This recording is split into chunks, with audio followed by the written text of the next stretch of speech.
ایک اللہ والے بزرگ کا واقعہ ہے کہ ان کے شہر میں ایک عورت بیوہ کیا ہوئی کہ اس پر مصیبتوں کے پہاڑ ٹوٹ پڑے۔ بچوں کا ساتھ اور کل جمع پونجی بس 3 درہم۔ حالات سے مقابلہ کرنے کی ٹھانی اور جا کر بازار سے ان 3 درہم کا اون خرید لائی۔ کچھ چیزیں بنا کر فروخت کی تو 5 درہم وصول پائے۔ 2 درہم سے کھانا پینا خریدا اور 3 درہم کا پھر سے اون لیتی آئی۔ اسی طرح کچھ دن گزر بسر کیا۔ ایک دن بازار سے کھانا پینا اور اون لے کر گھر کو لوٹی۔ اون رکھ کر بچوں کو کھانا پینا دینے لگی کہ ایک پرندہ کہیں سے اڑتا ہوا آیا اور اون اٹھا کر لے گیا۔ عورت کے لیے اپنی کل کائنات کو یوں لٹ جانا سہانے روح تھا۔ مستقبل کی ہولناکیوں سے خوف زدہ اور غم و غصے سے پاگل سی ہو کر رہ گئی۔ دوسرے دن سیدھا جناب داؤد تائی کے گھر گئی اور ان کو اپنا قصہ سنا کر ایک سوال پوچھا، کیا ہمارا رب رحم دل ہے یا بے نیاز؟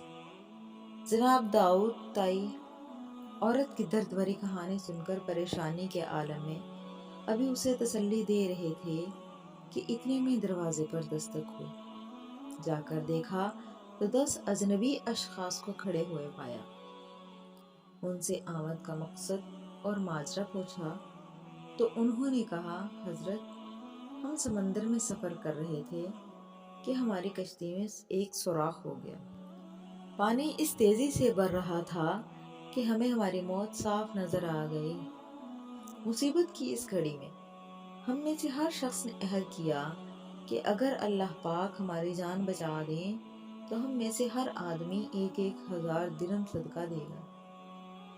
ابھی ہم یہ دعا کر ہی رہے تھے کہ ایک پرندے نے کہیں سے ہماری کشتی میں اون کا ایک گولا لا کر پھینک دیا، جسے ہم نے فوراً سوراخ میں پھنسایا، کشتی کو پانی سے خالی کیا اور سیدھے یہاں نزدیک ترین ساحل پر آ پہنچے۔ ہم کیونکہ یہاں کے لیے اجنبی تھے، اس لیے لوگوں سے کسی معتبر آدمی کا نام پوچھا تو انہوں نے ہمیں سیدھا آپ کے پاس بھیج دیا ہے۔ یہ لیجئے 10,000 درہم اور ہماری طرف سے مستحقین کو ڈھونڈ کر دے دیجئے۔ داؤد تائی رحمۃ اللہ علیہ اللہ رب العزت کی اس حکمت پر حیران و پریشان ہوتے ہوئے 10,000 درہم لے کر سیدھا اندر اس عورت کے پاس گئے۔ سارے پیسے اسے دیتے ہوئے کہا، اب میں تم سے ایک سوال کرنا چاہتا ہوں کہ کیا تیرا رب رحم دل ہے یا بے نیاز؟ بیوہ عورت داؤد تائی رحمۃ اللہ علیہ کے چہرے کو تکتی رہ گئی۔ اس کی آنکھوں سے اشک جاری تھے، گویا اس کے جسم کا ہر حصہ، ہر بال رب کے شکر میں ڈوبا جا رہا تھا۔ اللہ کی تدبیریں ہماری سوچ سے کہیں بہتر ہیں۔ اللہ کا شکر ادا کریں اور اس کی ذات پر مکمل بھروسہ رکھیں، وہ کسی کو تنہا نہیں چھوڑتا۔